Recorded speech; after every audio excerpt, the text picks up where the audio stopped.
أشهد أن لا إله إلا الله. السلام عليكم ورحمة الله وبركاته. الحمد لله وحده والصلاة والسلام على من لا نبي بعده.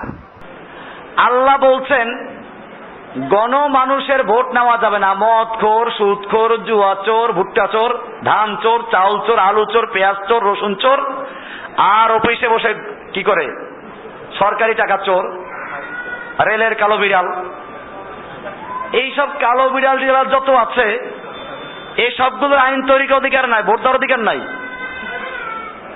কোরআন বলছে ওয়াইন তোতে আকসারা মান ফিল আরদ ইউদিল্লুকা আন সাবিলিল্লাহ।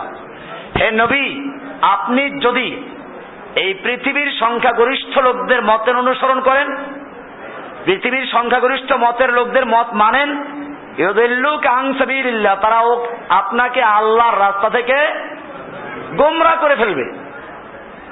এত কঠোর আয়াত, আর সেখানে আমরা সংখ্যাগরিষ্ঠ লোকের ভোটের মাধ্যমে যে গণতন্ত্র, সেই গণতান্ত্রিক প্রক্রিয়ায় আল্লাহর দ্বীন কায়েম করার স্বপ্ন দেখতে পাচ্ছি। মিশরে করলো না, ইখওয়ান বিপুল ভোটে জয়লাভ করলো, থাকতে পারছে? কারণ এটা দ্বীন বিজয়ের পদ্ধতি না। দ্বীন বিজয়ের পদ্ধতি রাসূলের সুন্নাহ। মক্কার মদিনা দেখতে হবে। মদিনা বিজয় ছিল বিপ্লবের মাধ্যমে, গণবিপ্লব। মক্কার লোকেরা ইসলাম গ্রহণ, মদিনাতে কয়েকজন ইসলাম গ্রহণ করলেন, তাদেরকে পাঠালেন দাওয়াত দাও। মুসআব ইবনে উমারকে পাঠালেন, তুমি দাওয়াত দাও। গিয়ে মুসআব ইবনে উমার দাওয়াত দিলেন, জনগণের মধ্যে তাওহীদ এস্টাবলিশ হলো, আল্লাহ নবী নিজে হিজরত করলেন, এরপরে ইসলামী হুকুমত কায়েম হলো। একটা পদ্ধতি। আরেকটা হচ্ছে মক্কা অভিযান। আল্লাহর নবী মক্কায় গেছেন আর দাওয়াত নিয়ে না, 10,000 তরবারি নিয়ে। কত নিয়ে? মক্কার লোকেরা দেখে ভয় পেয়ে সব যুদ্ধ করা দূরের কথা, ঘরের কোনায় গিয়ে বসে গেছে। বাংলাদেশে কি করতে হবে এটা পরিষ্কার। বাংলাদেশে এখন ইসলাম পূর্ণ হয়ে গেছে। খালি মদিনা দেখলেও চলবে না, আর খালি মক্কা দেখলেও চলবে না।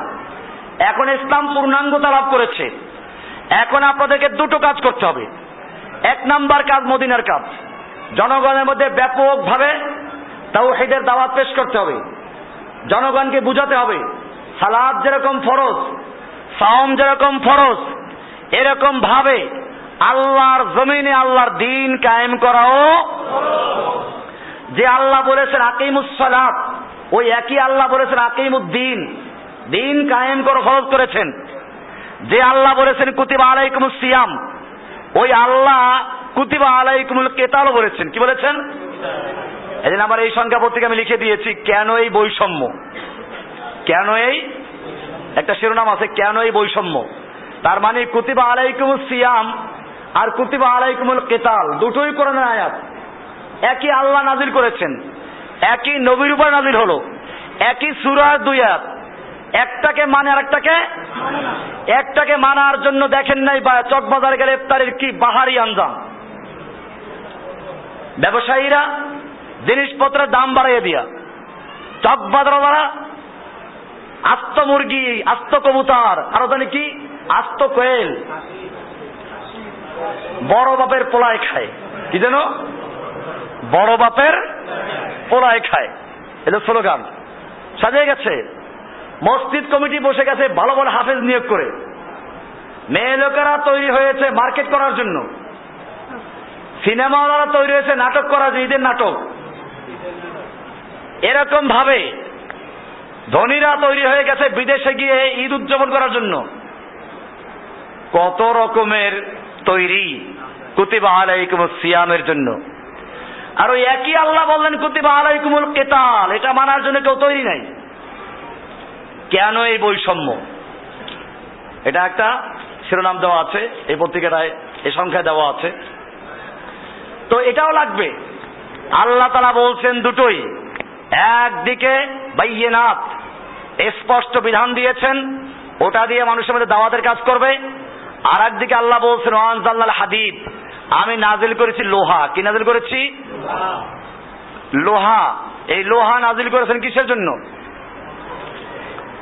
এই যে দেখেন এখানে কেন এই বৈষম্য একটা শিরোনামে লেখা আছে, এই কথাগুলো লেখা আছে। লোহাও লাগবে। সুতরাং বাংলাদেশে না, পুরা দুনিয়াতে বর্তমানে দিন কায়েম করতে হলে, দিন যেহেতু পূর্ণাঙ্গ পদ্ধতি লাগবে। একদিকে দাওয়াত, আর একদিকে জিহাদ, একদিকে কোরআন আর একদিকে তরবারি, একদিকে বাইয়িনাত আর একদিকে লোহা। তাই দেখি এই দুটো যদি থাকে তাহলে দিন কায়েম হবে। হেফাজতে ইসলাম লোক জড়ো করলো, কিন্তু কি ছিল না? লোহা ছিল না। লোহা থাকলে কারবার অন্যরকম হয়ে যেত। এখানে বাইয়িনাত ছিল, কি ছিল না? তারা জনগণকে বুঝাইতে সক্ষম হয়েছিল যে আল্লাহর বিধান নিয়ে তুচ্ছ তাচ্ছিল্য করে যারা, তারা মুরতাদ কাফের, এটা বুঝাইতে পারছিল। যে কারণে দলমত নির্বিশেষে সব মানুষ জড়ো হয়ে গেল।